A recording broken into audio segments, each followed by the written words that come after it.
Good morning, folks. This is Terry and Tom back with another fascinating guest with the Metaphysical Mysteries. Today we have with us an MJ-12. For those of you who know what UFO MJ-12, Majestic 12 stands for, expert, I would consider him an expert, is Tom Whitmore. And Tom is out of the San Antonio area. Tom is a board member, former board member, still an investigator with MUFON and Mutual UFO Network type thing. And we'll talk about that a little bit. Also, I went to school at Portland State University and majored in business and finance, became a financial analyst, has a blog. He does research papers on all these things that people think were secret, top secret back in the day. And this stuff started all the way back, the Harry Truman times. And so, Tom, hey, welcome. Thank you, Terry. Thank you for having me. I'm delighted to be here today. Fantastic. Well, is there anything else in your background you'd like to share with the folks? I've been interested in UFOs since I was about age 12. I was at a friend's house and I saw my friend's dad had a couple of books on the bookshelf by Donald Kehoe. And I started reading those. I read those and, followed. The UFOs were in the news a lot back then. That was back when we actually had newspapers and we had 3 TV networks. And occasionally you'd see something on the TV about UFOs, but the UFO stories were pretty frequent in the newspapers. And then in the 70s, things got quiet. I started wondering what was happening, but I was into other things.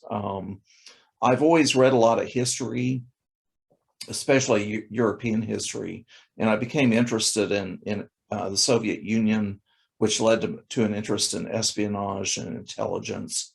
So I really started picking up on some tradecraft, what in espionage they call tradecraft principles. So in the 1980s, even though I wasn't involved in the UFO field at that time, in the late 80s, I saw a program called UFO Cover-Up Live. And in that program, they were making claims about how there was a top secret government program.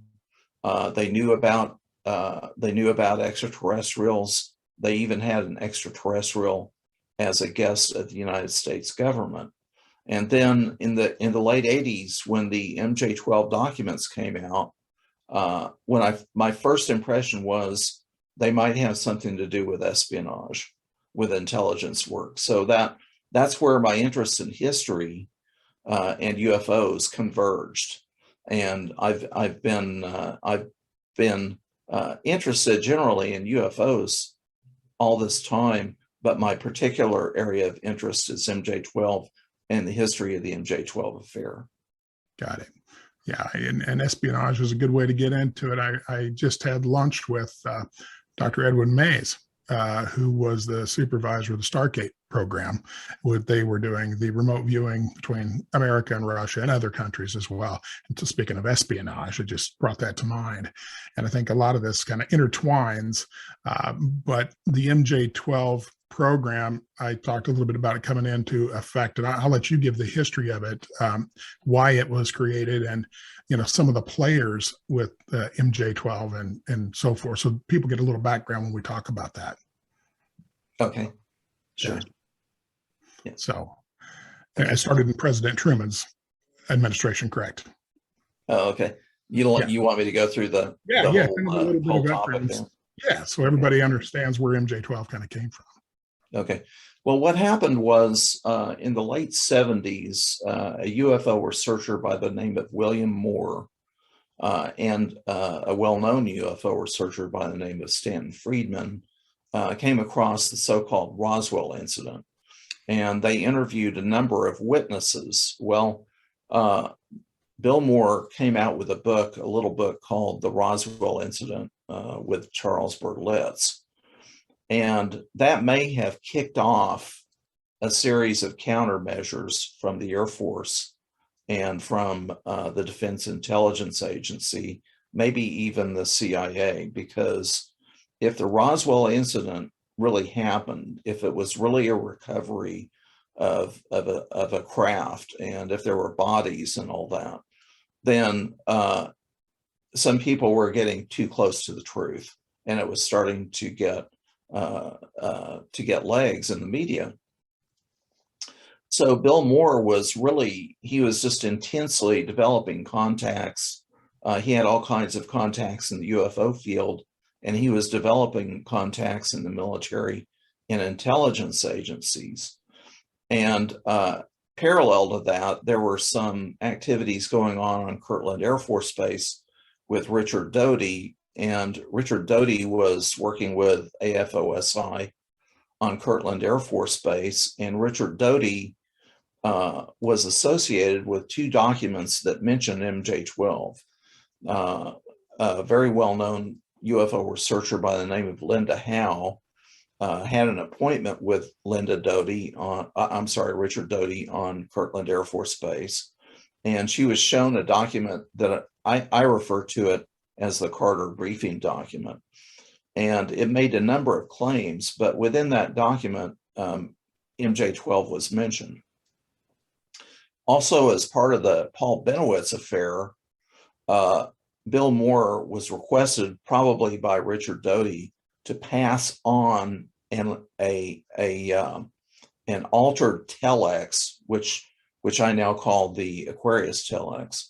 He was asked to pass that on to Paul Benowitz, and in that telex, it also mentioned MJ-12. Now, these are in the early 1980s. Then, not long after that, during that period, Bill Moore's research associate by the name of Jamie Chandray received a mailing. I think it was put in his door, but the mailing was postmarked Albuquerque, New Mexico, and within that was a roll of film, 35 millimeter film, which they developed, and lo and behold, we had the first set of what are now known as the MJ-12 documents. Gotcha. And in that set, they consisted of what we now refer to as the Eisenhower briefing document and the Truman-Forrestal memo. And what the Eisenhower briefing document described was that there was a recovery of a UFO in Roswell, New Mexico, near Roswell, New Mexico in 1947, and that bodies were recovered. And obviously, this was a big deal. And so a very secret committee of very high-level scientists and military people and government people was formed to study and probably manage the information concerning this whole situation. So that's become known as the Eisenhower briefing document. Also, there was another document with that known as the Truman-Forrestal memo, in which President Truman allegedly authorized Secretary of Defense Forrestal to create the MJ-12 committee and to go from there. Right. Now, so my understanding is that the Eisenhower, when he became president-elect, is when that was created. He was briefed at that point. Obviously, he'd been a four-star general, but just because you are, I think people need to understand what compartmentalization is all about as it relates to keeping secrets. And so, eyes only or need to know concepts. So nobody knows the total truth, even though they may be working on a package for part of it. But I think didn't they use quite a bit of compartmentalization in this particular case as far as the existence of the MJ-12 group? Well, if the MJ-12 group existed, yes, obviously there would have been extreme secrecy and extreme compartmentalization. Now, there are two sides to this. One is the documents themselves, and many of these documents have not held up under scrutiny. In other words, there are most likely forgeries or fabrications. On the other side, you have, did Roswell occur in such a way that you had an extraterrestrial craft recovered with bodies? Now, either that happened or it didn't.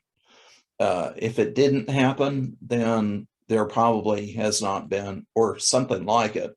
If there haven't been any recoveries of UFOs, there probably hasn't been an MJ-12. If there have been recoveries of UFOs, then it wouldn't seem unlikely at all that something like MJ-12 would have been formed. Now, it's possible that a secret committee was formed and it wasn't called MJ-12. It's also possible that there could have been an MJ-12 and it didn't have anything to do with flying saucer recoveries. So these are all unanswered questions that researchers like I have. Right.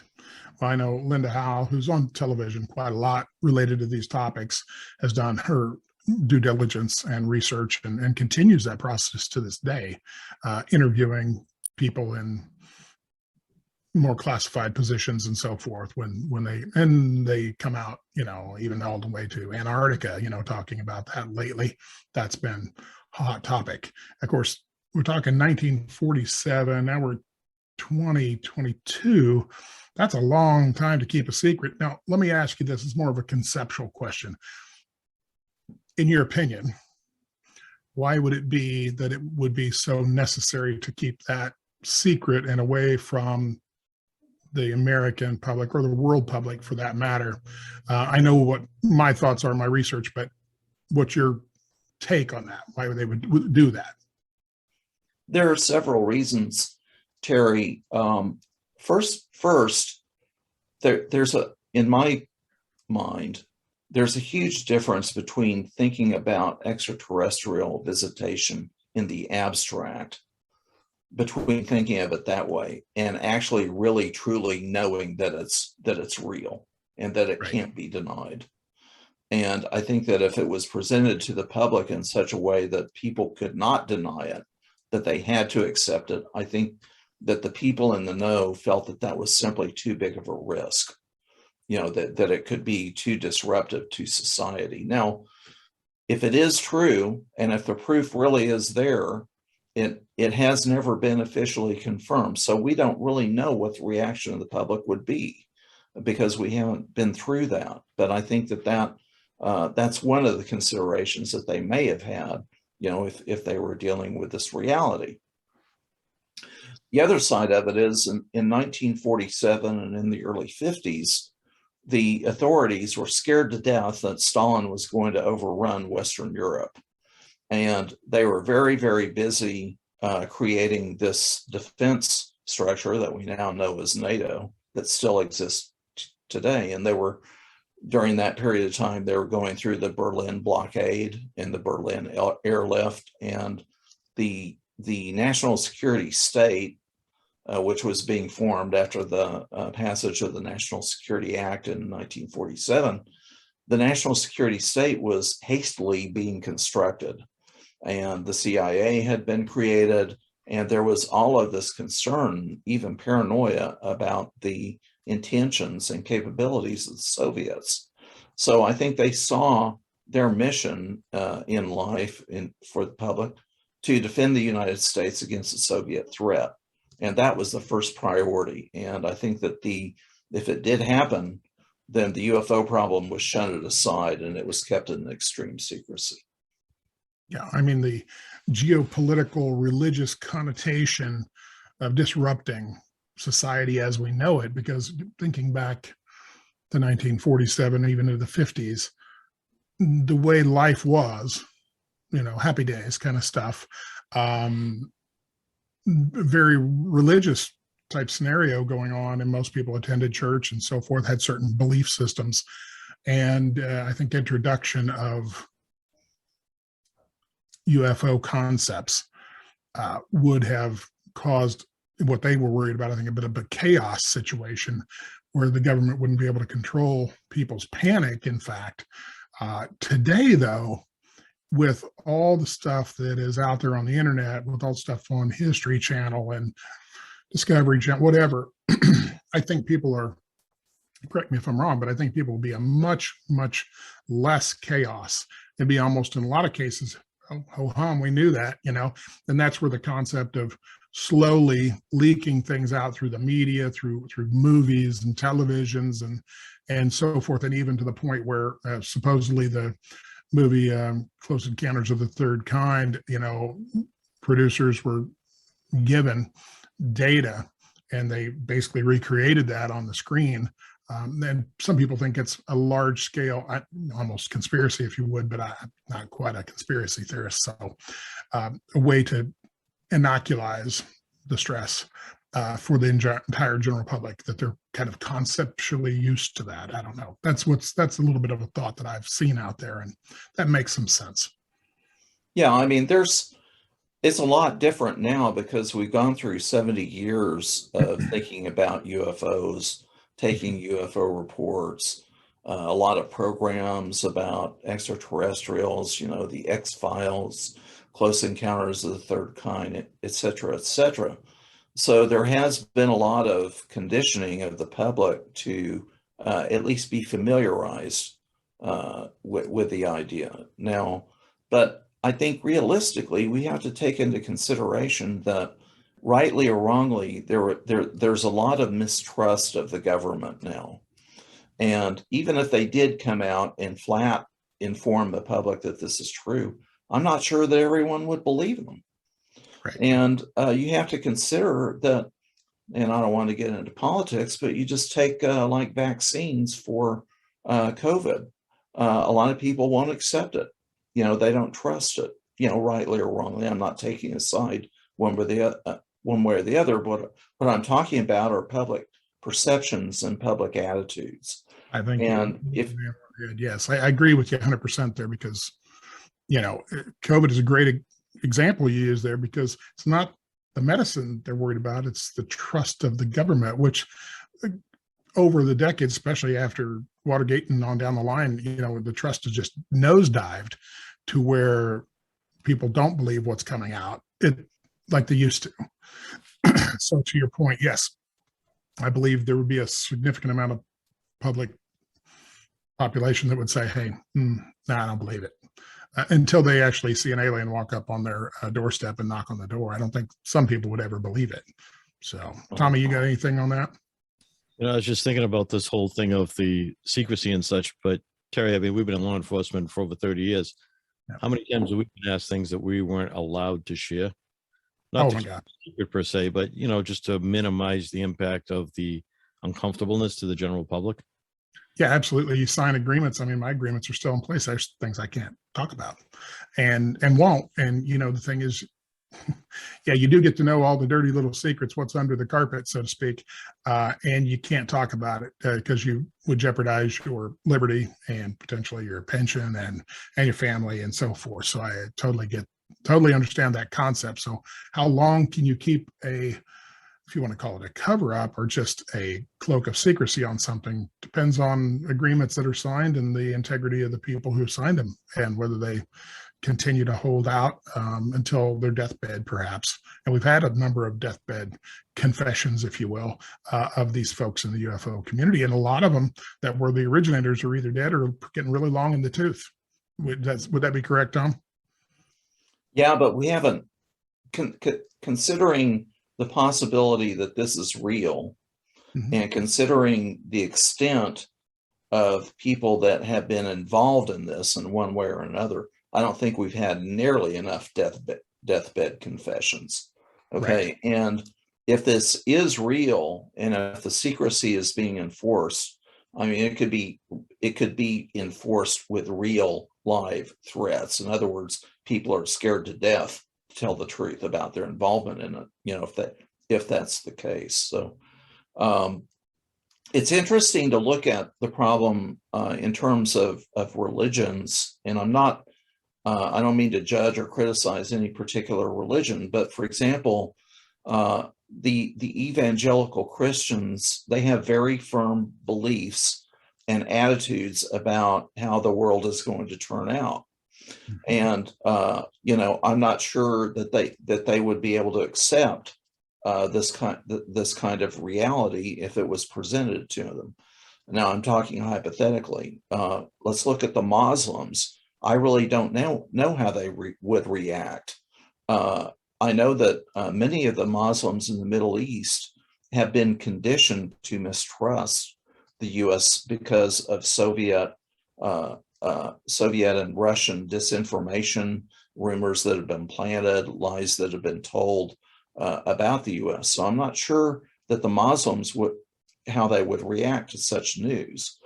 In the Judaism community, you have Reform Jews that are pretty modernistic in their attitudes, but you also have very conservative, even really strictly conservative Jews, and they go by the Bible very, very closely. So I don't know if they could accept this. So it's really, in terms of public acceptance and perception, it's really a pretty complex situation worldwide. And I believe there's think tanks that spend a lot of time debating this issue that we're talking about in that respect, and probably advised this group, if it exists, which it appears it does. Most of them are dead now. I think all of them are dead now. 12 originals are dead, but I guess the question I would have, is there an extension, a replacement, if you will, of these 12 as they leave government and or retire and or die? Do you believe, and it doesn't have to be definitive, but do you believe that there's a replacement of that, or it's morphed into some other form of government oversight? Yeah, I mean, if it existed originally as MJ-12, and you had 12 people on there, people die and they're probably replaced. Now, an interesting little factoid about all this and the MJ-12 affair and the history of it is that the documents were received about 2 months after the last person on the MJ-12 list died. Okay, and that to me is very interesting. Okay, sure. And the MJ-12 group, again, I'm probably getting tedious saying this, but if it existed, the name has probably changed several times over the years, and from some of the information that I've reviewed, I could probably come up with 10, 12 different names that it may have had, since the 1940s. Well, in the judicial system, we have a level of proof in the civil court, a presumption of the evidence. In other words, 51% in your mind or better, and that's a presumption of the evidence. And then in the criminal court, it's beyond a reasonable doubt, so above 90%. So based on the documents that you have researched, seen, got copies of, as the case may be, what do you think we're at? Where do you think we're at on the truth factor here? I think that there's a distinct possibility that it's true. But it all depends on whether one or more craft have been recovered, or whether some kind of direct communication has occurred between the authorities and between this group or groups that apparently are visiting us. I think if there hasn't ever been a saucer recovery, if there hasn't been any direct communication and collaboration, then probably MJ-12 is false. Okay. But if there has been that, then something like that has occurred. Now, it's not necessarily mandatory that you form a strict committee to address this. I know, in seeing how the government works to a certain extent, and I'm not from government or military, but they form committees, they form ad hoc committees, they study this, they study that, they discuss this, they debate that, and the committees change, they morph. You have people from different departments and different divisions coming into committees and leaving, and priorities change over time. So it's possible that the reality has been addressed, but not necessarily as an MJ-12 committee per se. Right. Let me ask you this. This is a more specific question, I guess. My understanding of what's been reported is that President Eisenhower had a meeting with an extraterrestrial in the White House. Now, one of his granddaughter or great-granddaughter, I don't remember which, came out publicly and said that's true. The family knows that, and there was an alien, if you want to call him that, that did have that meeting, and there was some agreement, I guess, put in place at that time. What's your thoughts on that, or have you seen any documentation related to that? Well, there have been rumors and stories that there are at least two. There has been a rumor and a story that Eisenhower, when he was in California, he disappeared for a day or two and met the spacemen. Now, the official explanation was that he had a cracked tooth and had to go to the dentist. And I believe that the dentist has testified that was the case. The other story, rumor that has been around for years, is that the aliens landed at Holloman Air Force Base in the night, I think in the 1960s, and that Air Force officers and/or Eisenhower met with them, perhaps briefly, kind of like on the runway kind of a thing. And these are associated with these rumors that there are treaties with the aliens and all of this kind of thing. And the problem is they're fascinating stories. They're fascinating rumors, but we don't have any official confirmation of it. There are no official documents that have been released, through the Freedom of Information Act, confirming MJ-12 or these alien relationships or any of that. So it's all on the rumor and the, kind of like the campfire story level.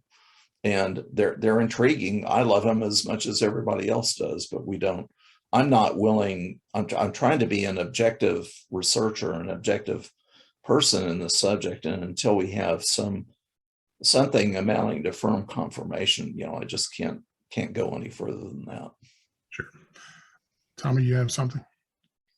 It's an interesting concept. I take it from a very humanistic perspective rather than the science perspective with this one. Ever since I was young, I always felt there was other life out there, because I don't have the egotistical place that says I'm the only thing in the game. When you look at the size of the universe or universes, however you want to label that, does it even conceptually make any sense that there's only one planet that can sustain a life of some flavor? Yeah, I mean, you just look, common sense, look at the universe. Our solar system is just our star is just an average size star. And we have 8-9 planets revolving around it, one of which is teeming with life, our Earth. Then you look out and they've said there are either more stars or more galaxies than there are grains of sand on the beaches. So, common sense would tell you that the universe is most likely teeming with life.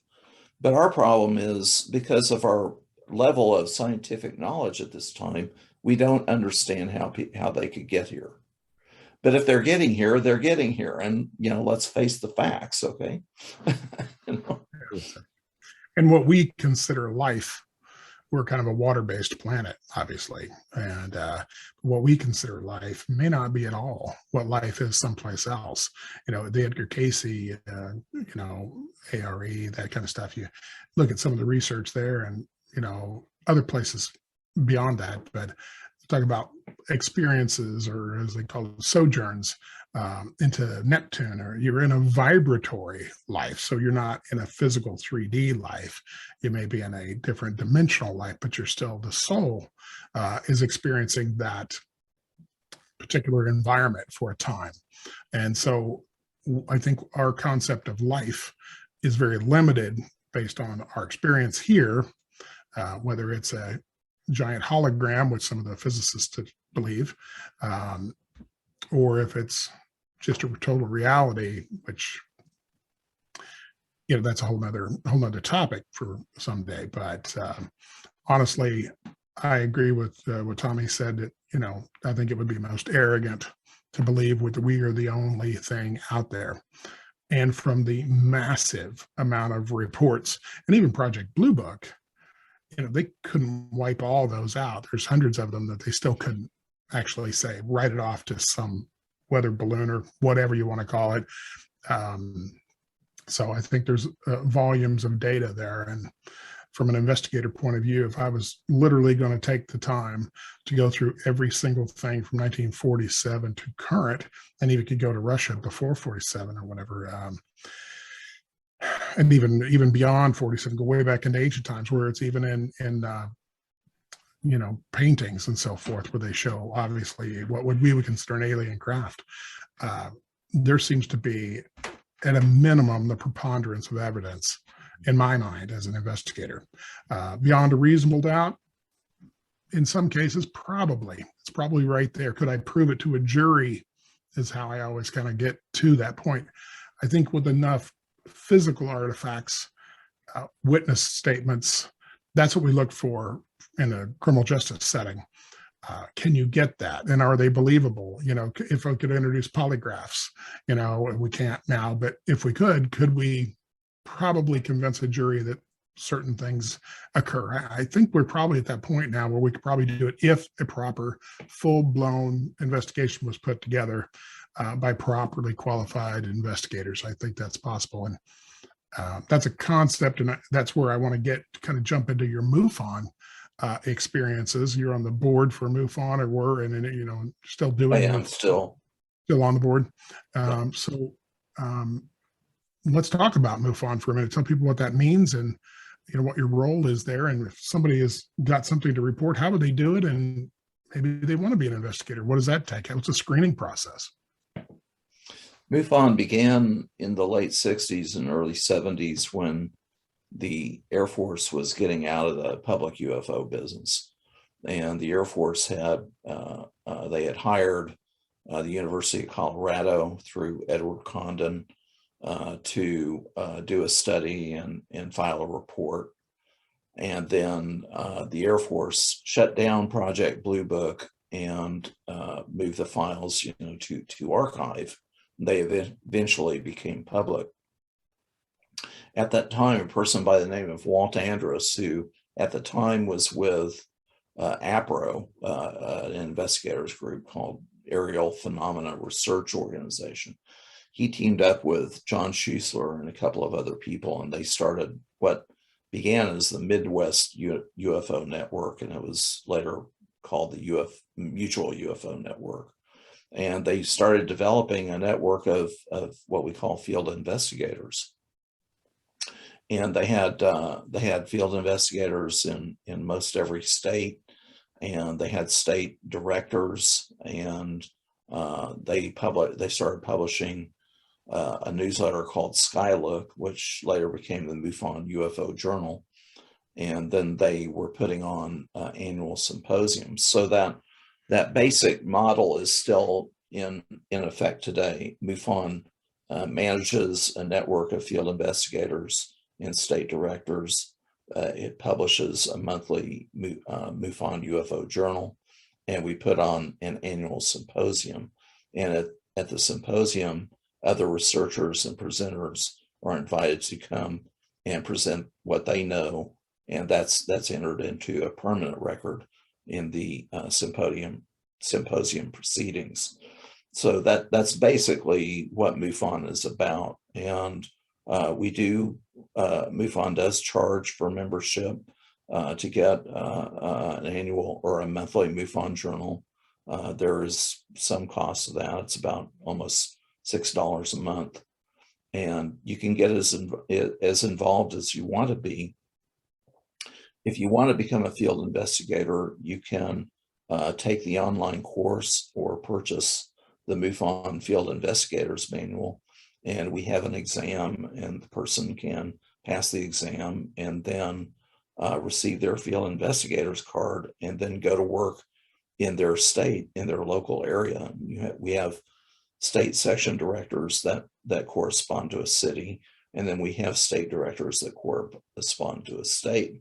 So a new person getting into UFO investigations would team up with another investigator or a state section director or a state director, and then go out and start following up on cases. Now, for the general public, MUFON has a web page, MUFON.com. And if you want to report a UFO, you can go on there and report a UFO, and you can be referred, to your your relevant geographic area. And then in theory, in principle, and for the most part, that case will be followed up and investigated. Now, MUFON has been around for 50 years, so we have a lot of cases on file. We have over 100,000 cases in our archive. So, you know, we're sitting on a very, very large wealth of information.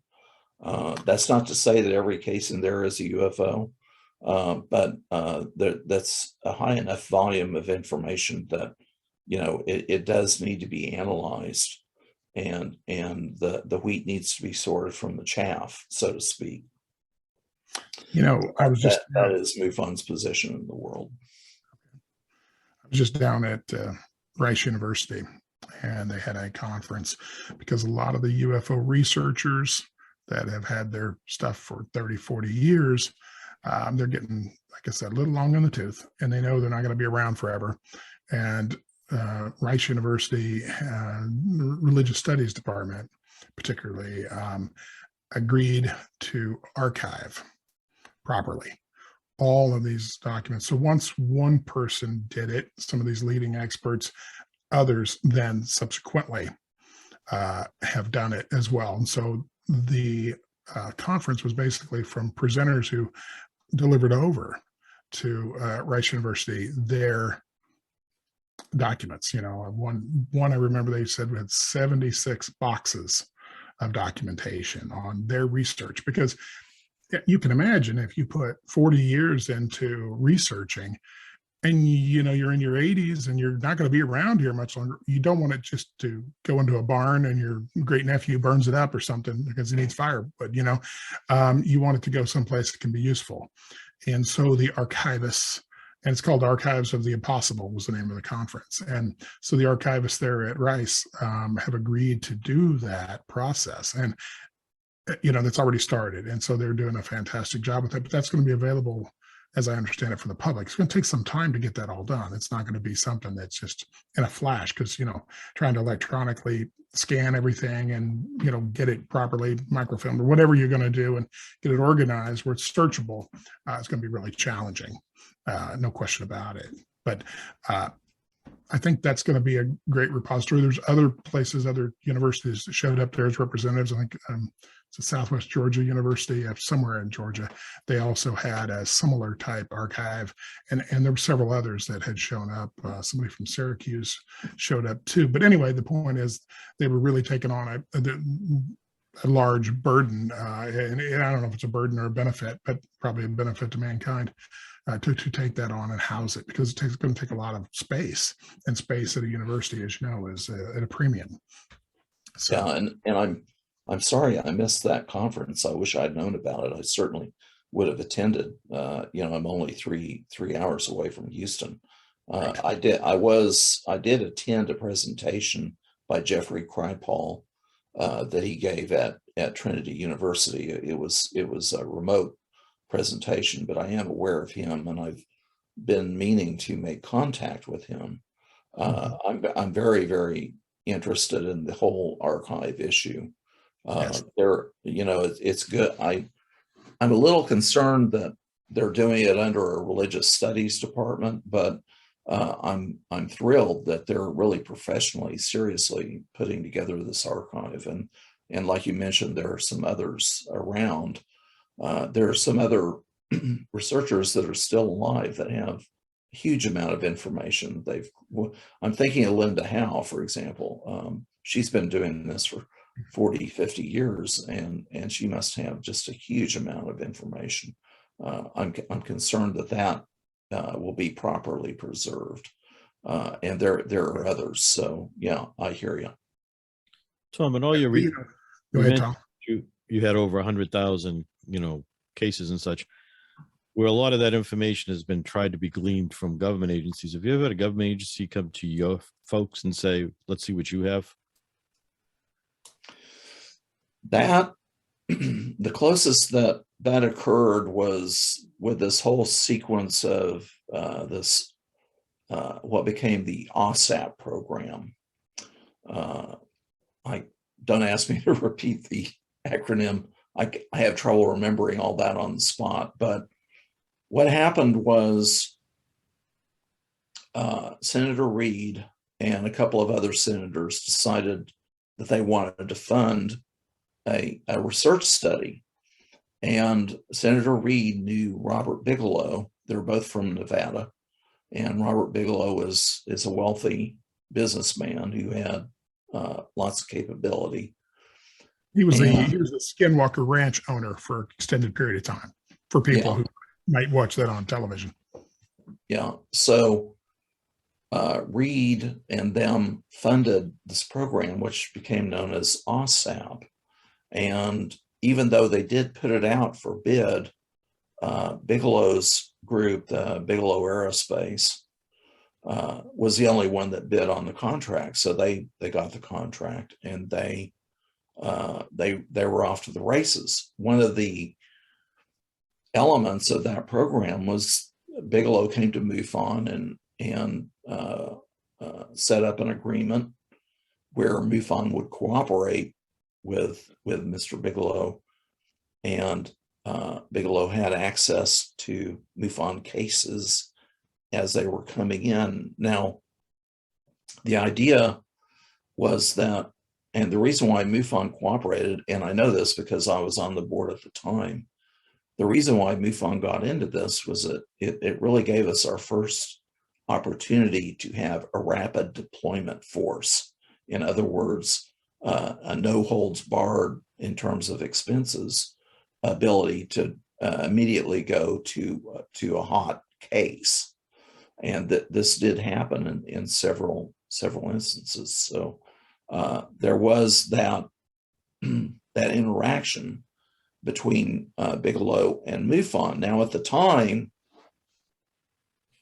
that this occurred, as far as I know, the MUFON board members were not told the source of the money that was being used in this program. Okay, and it was quite a bit of money. Okay, and what happened was, this program was carried out, and it ended for MUFON and Bigelow. It ended within 1 year. Okay, so okay, fine. This is around what, 2010, somewhere around there.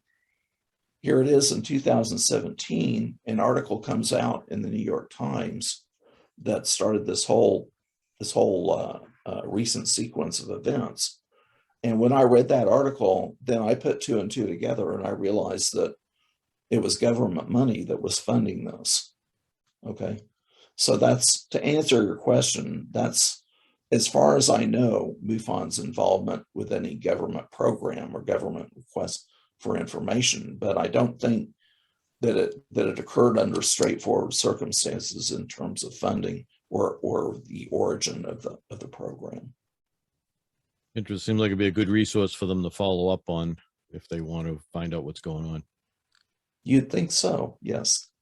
But it's MUFON, it's not like we're transparent, but it's not like either that we wouldn't share information if we were properly approached, and it was above board. Okay, and we get accused of being government agents and working in secret with the government and all that. And I've been on the board for 25, 30 years, and I have no evidence of that.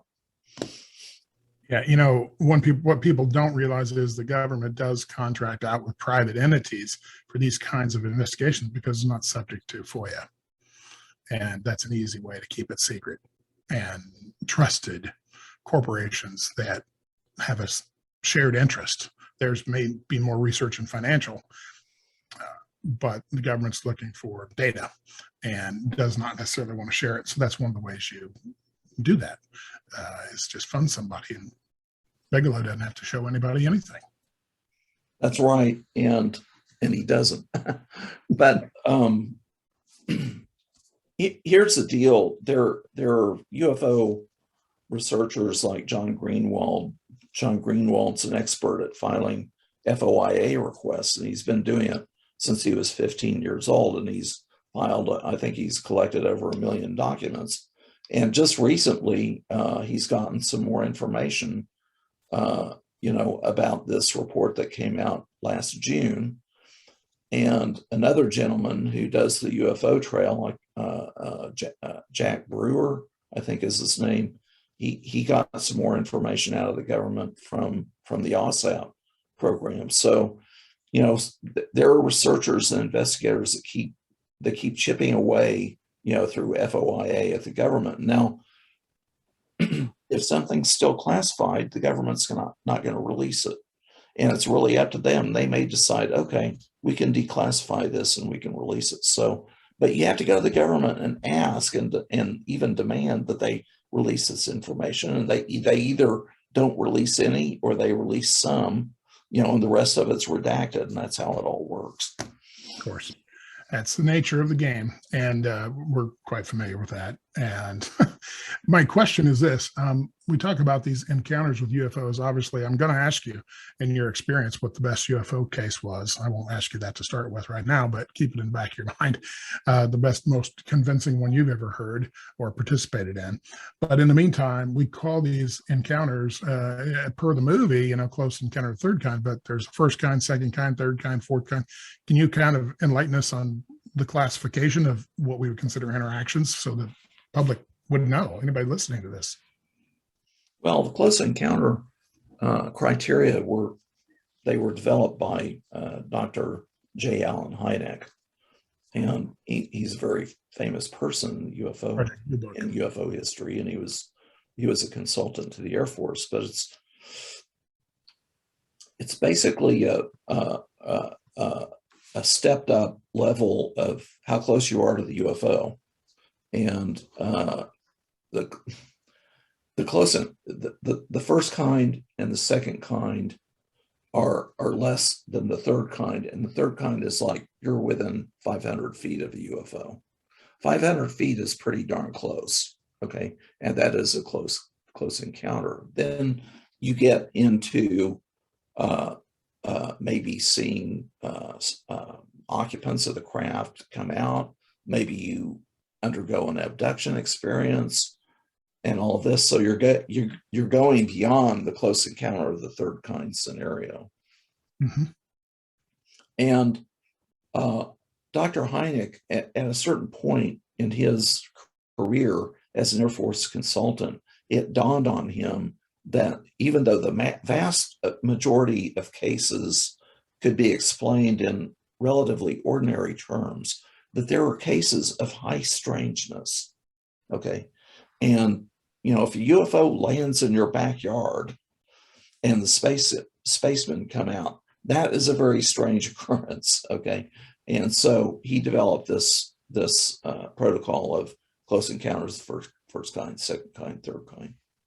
And now we've gone beyond that, into abductions and those scenarios.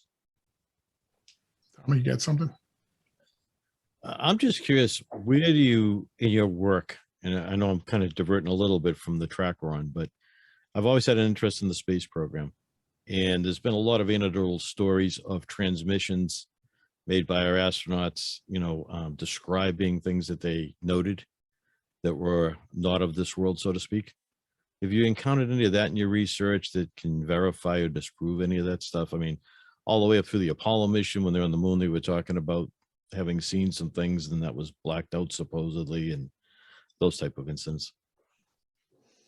Well, it falls into the rumor and stories category, and for years there have been rumors that the astronauts saw alien craft on the moon, and they've seen UFOs and in their space activities, orbiting the Earth or maybe between the Earth and the moon. Now NASA, they have a public radio channel, and then they have a private radio channel.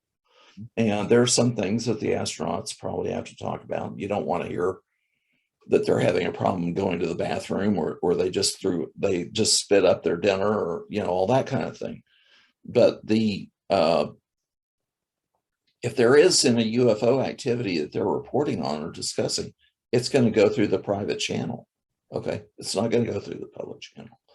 So the question is, I don't know if these recordings, if they were recorded, or if these recordings even still exist. But I would think, in terms of documentary evidence, that would be one place to look. Okay, the recordings of the private channel conversations that the astronauts have with with Houston, with headquarters. Now, there have been rumors, and I say they're rumors because we've never received any official confirmation, but that they airbrush UFOs out of photographs on the moon, and this kind of thing. And maybe it's true, maybe it's not. There was a fascinating story told by a gentleman on another UFO podcast, and he and an associate of his, they went to Houston and they asked to see the lunar photographs of formations on the moon, artificial formations on the moon.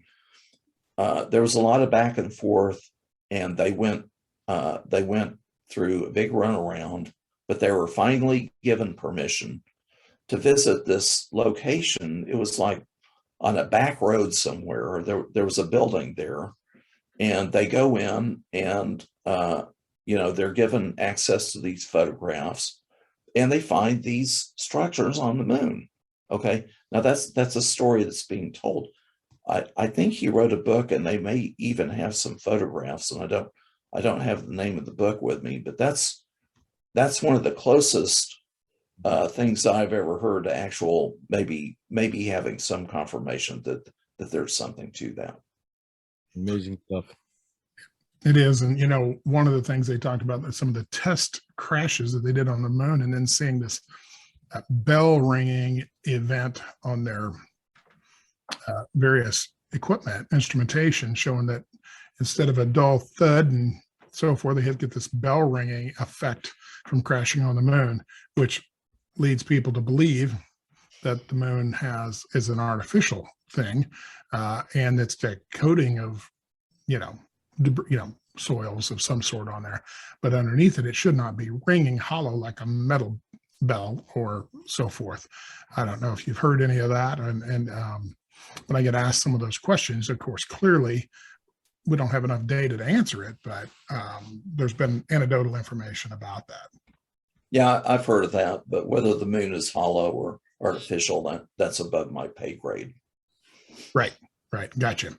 So let's go to your, we're kind of getting close to wrapping up here. So let's go to what's your best UFO story for folks?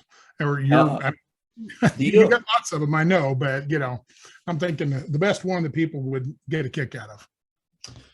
The UFO story that I advocate is what's called the Cash Landrum case. And that was where craft was spotted by a couple of ladies and a young young male child. They were driving in a car in East Texas, and this craft comes pretty close. It appears, I don't know if it's flaming or it's glowing, but they felt heat, and they received what amounted to radiation like burns as a result of the encounter. Now, there were also a number of helicopters reported in the area. Now, a MUFON board member, a longtime UFO researcher, John Schuessler, lived in the Houston area. He was an engineer, and he was with McDonnell Douglas, and they had all kinds of contracts with NASA. So he was living in Clear Lake, which is a suburb of Houston. And he investigated this to the nth degree. He really, really dug into it, really did a deep dive, and eventually just hit a brick wall. Okay, so another person that I mentioned, Richard Doty, who is formerly with the AFOSI, and he now is out on a lot of internet programs talking about his background and experience. And he claims that the Cash Landrum craft was actually an alien craft developed in the Area 51 part of the world in Nevada, and that they couldn't figure out how the alien propulsion system works. So they constructed some kind of nuclear type propulsion system for the craft. And that he claims that they flew it for months in this remote location, and everything seemed to be fine.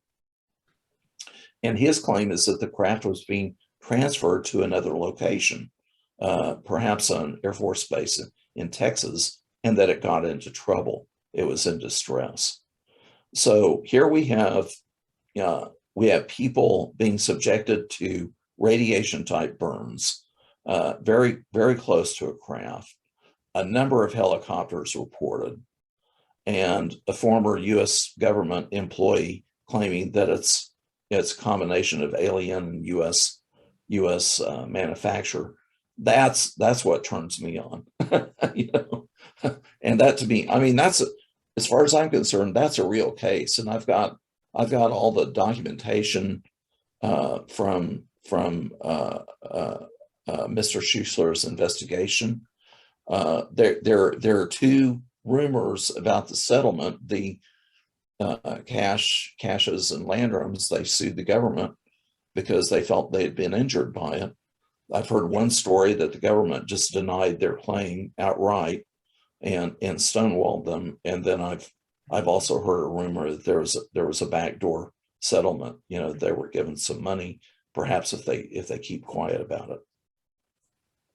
That's my favorite case. It would be a good one. I have heard of that one. Yes.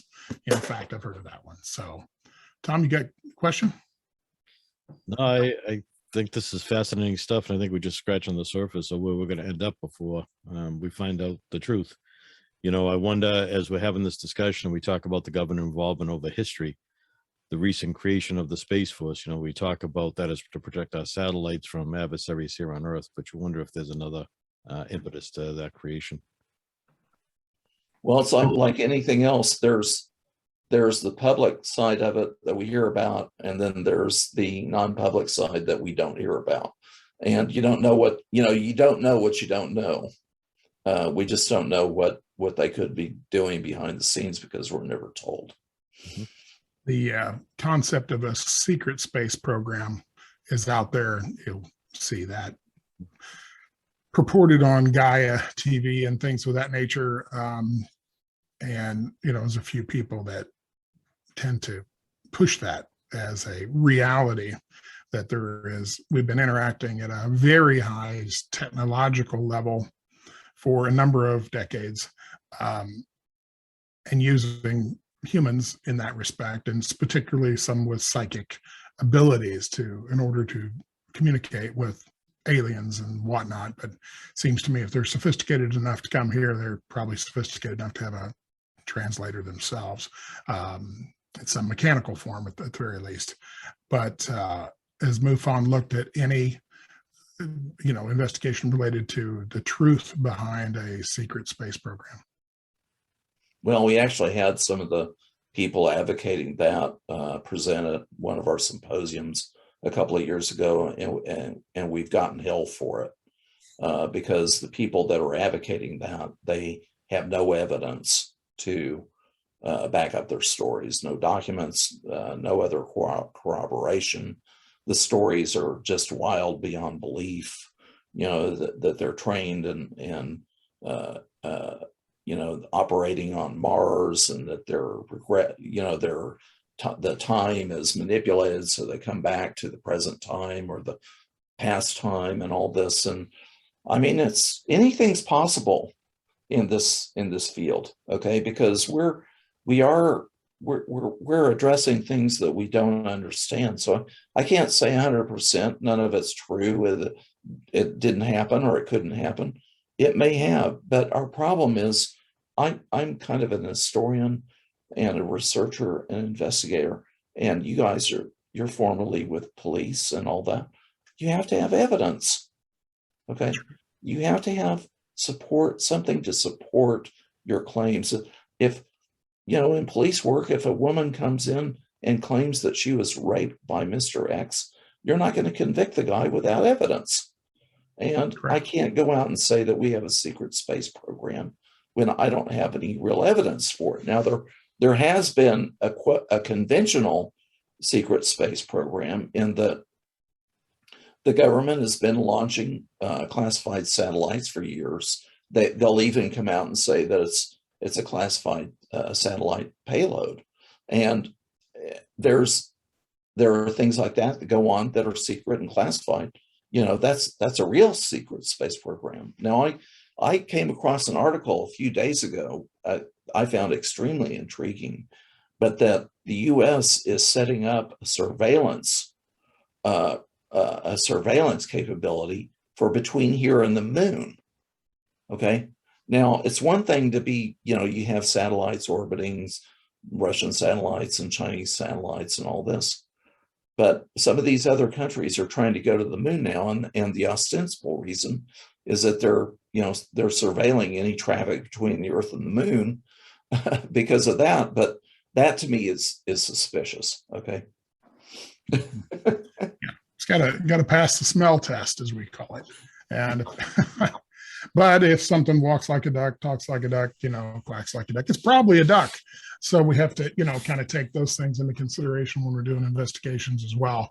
But data, evidence, critical to making any of this. And that's not hard to hide or just withhold if you're in charge of it. You know, let anybody know and get stuff outside of FOIA, and it's much easier to conceal. And sometimes, you know, it's challenging. Sometimes we're our own worst enemy. The more we know, the less safe we are as a people, you know, because everybody wants to talk about the secrets. And sometimes I could say from the other side, you know, government side, some things is not best out in the public because it would disrupt issues. I get that. I get the concept. But that requires a whole lot of trust for those people who are holding those secrets. And there are really good people in the government, especially, you know, in some of the three-lettered agencies and military, some exceptionally good patriots. But there are those that are always in every form of problem. Well, with this national security state in place that we have now, one scholar pointed out that a relatively high percentage of our history is classified. I don't know what his estimation was, but a pretty large fraction of our documentation of our history is classified.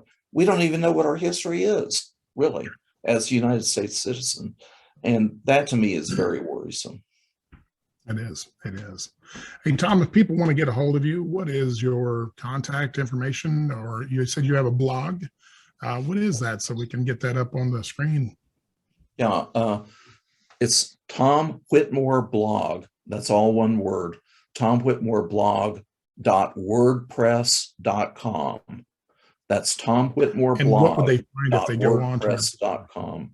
I'm on Facebook as Tom Whitmore, and I'm on Twitter as @TomTulsa. That's @TomTulsa. Gotcha. Fantastic. And what would they hope to find? I know you've done a number of research papers. Is that on your blog as well, or is there another source for that? Yes, I have 4 papers on my blog. The first one is MJ-12, the counterintelligence angle. The second one is before MJ-12. The third one is MJ-12, psychological warfare and strategic deception. And the fourth one is MJ-12 AFOSI. And the one that I'm currently working on that I hope to post probably next month is MJ-12 put into the historical context of forgeries and fabrications. And I've gone even back to ancient times and up to the present of all of the forgeries and fabrications. Not all of them, but many of the forgeries and fabrications that have occurred. Now, for as we're closing in here, but as I say, a newbie wants to get in this, what 2 books would you recommend they read to kind of really get them up to speed on the UFO concepts and so forth? Is there something you would recommend? Stanton Friedman wrote a book, and it's called Magic, and it's a book that you can get on Amazon. That's spelled MAJIC. Right. And he was very pro MJ-12. Unfortunately, we've lost him. He's deceased now. And I've sat, eyeball to eyeball with him and discussed some of these things. He's very pro MJ-12, but at the same time, he describes some very detailed research that he did on MJ-12. He's a very, very intelligent man, very, very, very sharp. Another thing a person can do, you can actually look at the documents. Another pro MJ-12 place is majesticdocuments.com. And that's a website, majesticdocuments.com, that has been created by Ryan Wood, who is the son of Robert Wood, who actually is a dear friend of mine. But they came into possession of the Timothy Cooper documents. So they've posted these on their website, majesticdocuments.com. You can get a lot of information there. Fantastic. Tommy, you got anything as we close out? Yeah, Tom, I just want to say thank you for what you're doing and being with us today and sharing this with our audience. I know this has become a pretty hot topic in recent years throughout, the media and such. And it's really great to have someone that has the credibility to speak to it, not just sensationalize it. So really appreciate your efforts. And thank you. Thank you all for having me. It's an honor to be with you today. Well, we really appreciate it. And for all those who have seen a UFO, keep your hopes up. Get the documentation. I'm sure Tom would love to get you in the MUFON files, and hopefully we can help prove this one way or another. So from those of us here at the Metaphysical Mysteries, we thank you for joining us today, and we will be back with another exciting guest in the near future. So stay tuned, and thanks a lot. Make sure to hit that subscribe button. Help us out on that. Thank you.